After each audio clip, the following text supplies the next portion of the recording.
Hallo zu einer neuen Reptil-TV-Folge Praxis. Mein Thema heute ist das Temperaturgefälle. Mittlerweile für mich ein bisschen das Unwort des Jahres oder Terrarianer-Unwort des Jahres. Ganz ehrlich, ich kann das Wort Temperaturgefälle nicht mehr hören. Meiner Meinung nach wird es oft falsch verstanden, falsch ausgelegt in der Terroristik. Es ist so nach dem Motto, also ich brauche ein Temperaturgefälle im Terrarium, das heißt, ich habe hier 30 Grad und habe da 25 Grad. Wenn er mal nach Afrika geht oder wenn er in die Tropen geht oder irgendwas, also wenn ich hier 30 Grad habe, ja, und ich gehe hier rüber, dann habe ich hier immer noch 30 Grad. Ne? Da fällt ja nicht das ganze Ding ab, wie auch immer das in der Natur funktionieren soll. Ich habe hier, wie hier, wie hier, wie hier, wie hier, überall habe ich 30 Grad, ne? Oder 32 oder 35 oder weiß der Herrgott was. Was wir in der Natur natürlich haben, ist Sonne und Schatten. Ja? Das kann ich auch im Terrarium machen, Sonne und Schatten. Aber ich brauche ein anständiges Klima im Terrarium. Das heißt, wenn als Beispiel viele oder die meisten Riesenschlangen am Tag, sagt man 30, 31 Grad, dann brauche ich das im ganzen Terrarium, dann brauche ich das hier wieder drüben. Ja? Das heißt, ich muss auch nicht irgendwie punktuell beheizen, sondern eigentlich muss ich das ganze Terrarium einigermaßen gleichmäßig beheizen. Um euch das mal ein bisschen zu zeigen und zu beweisen, habe ich hier so einen Versuch aufgebaut. Ich habe hier so ein Meter-Terrarium, bei der Gelegenheit hier unsere neuen Repti-Su-Terrarien. Die sind wirklich schick und cool, finde ich. Kann man zerlegen, also ich muss ja gleich, muss ich euch auch ein bisschen was hier über das schöne Terrarium erzählen. Kann man zerlegen bis an die Kante runter und wieder aufbauen. Haben wir neu, super Terrarien. Meine Empfehlung am Rande, aber weg davon. Das habe ich euch aufgebaut, da habe ich ein Heatpanel oben reingemacht, ein 62 Watt Heatpanel. Ich weiß nicht, wie gut man es von der Kamera aus sieht, das geht ja von hier bis hier. Also das deckt fast den ganzen Deckel ab. Das macht auch Sinn, dass das den Deckel abdeckt, weil diese neueren Terrarien oder diese industriellen Terrarien sind ja oft mit so einem Gazet-Deckel gemacht, der ja viel zu groß ist. Ne? Der lässt ja die ganze Hitze oben zum Deckel raus. Ne? Deswegen das Panel deckt den Deckel ab, damit die Wärme da nicht so entweichen kann, beziehungsweise man kann sogar hier noch was drüber legen, dass man die Wärme noch besser im Terrarium behält. Aber einfach zum den Versuch mal machen, haben wir das so auf die Schnelle hingemacht. Hier gucken noch die Schrauben raus, also liebe Reptil-TV-Gemeinde, stört euch nicht an den Schrauben. Es ging einfach darum, dass wir hier den Versuch aufbauen können.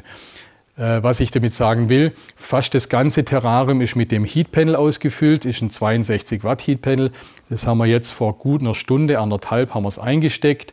Das braucht noch viel länger, um das Terrarium zu erwärmen.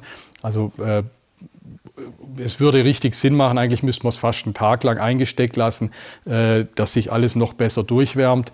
Aber in dem Fall egal, weil es geht einfach um die verschiedenen Temperaturzonen.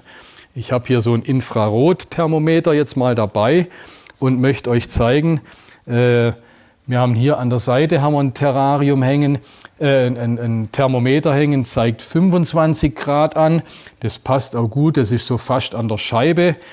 Dann haben wir gerade mal auf, dann habe ich hier unterm Heatpanel direkt am Boden, bin ich bei 26,6 Grad, machen wir nochmal. Jetzt habe ich 25,8, das war eine Weile, ja 26,9, also 27 Grad. Das ist auch so, wie ich es schätzen würde nach diesen nur eine Stunde Aufheizen.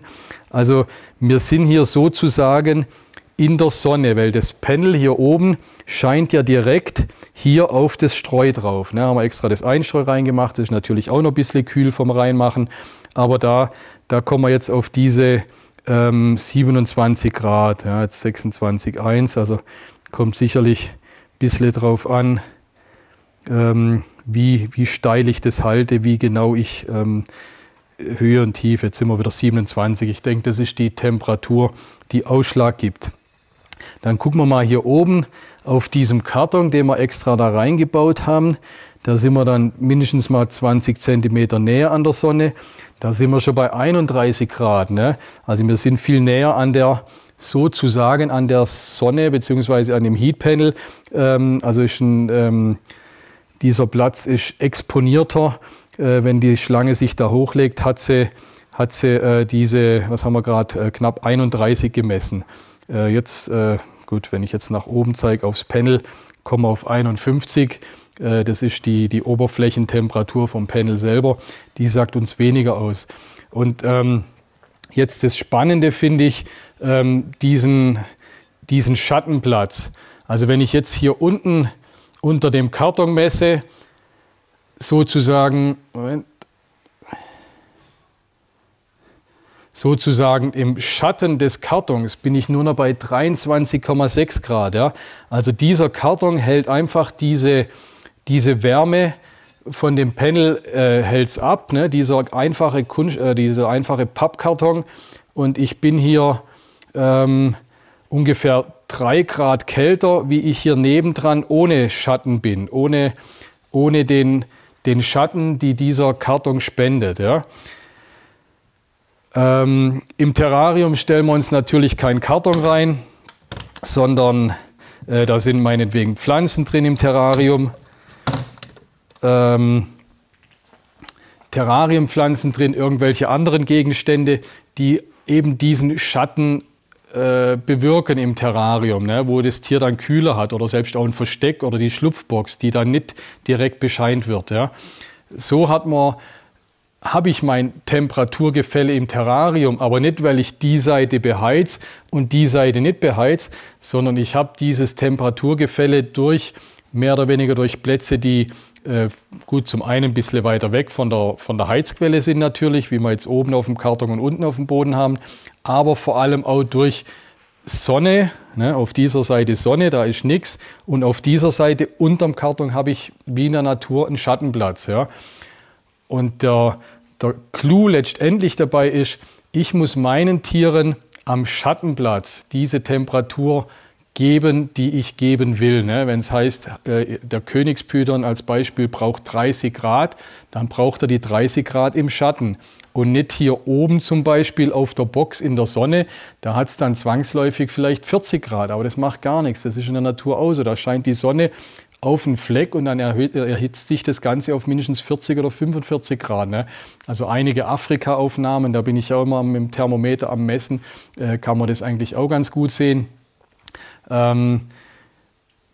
Wie gesagt, das Ende von meinem langen Vortrag, es gibt Sonne und Schatten, ja, das ist okay. In der Sonne hat es 40 Grad, 45 Grad und im Schatten hat es die Temperatur, die in der Literatur für euer Tier angegeben ist. Steht in der Literatur, 30 Grad braucht das Tier, dann braucht es die 30 Grad im Schatten und nicht unterm heißen Heatpanel. Ja. Und wie gesagt, dann gibt es Sonnenplätze, die gehen deutlich höher, macht überhaupt nichts, wenn es da 40 oder gar 45 Grad hat. Geht raus in die Sonne, stellt euch in die pralle Sonne, da hat es auch natürlich viel, viel höhere Temperaturen. Das wollte ich euch mit dem Versuch heute zeigen. Ich hoffe, ich konnte es ein wenig verständlich machen. Und wie gesagt, schlagt euch diesen Begriff Temperaturgefälle aus dem Kopf raus, beziehungsweise wenn er Temperaturgefälle, dann im Sinne, wie gerade eben erklärt, aber nicht eine Seite vom Terrarium 30 Grad und die andere 26. Das ist Quatsch. Vergesst es einfach.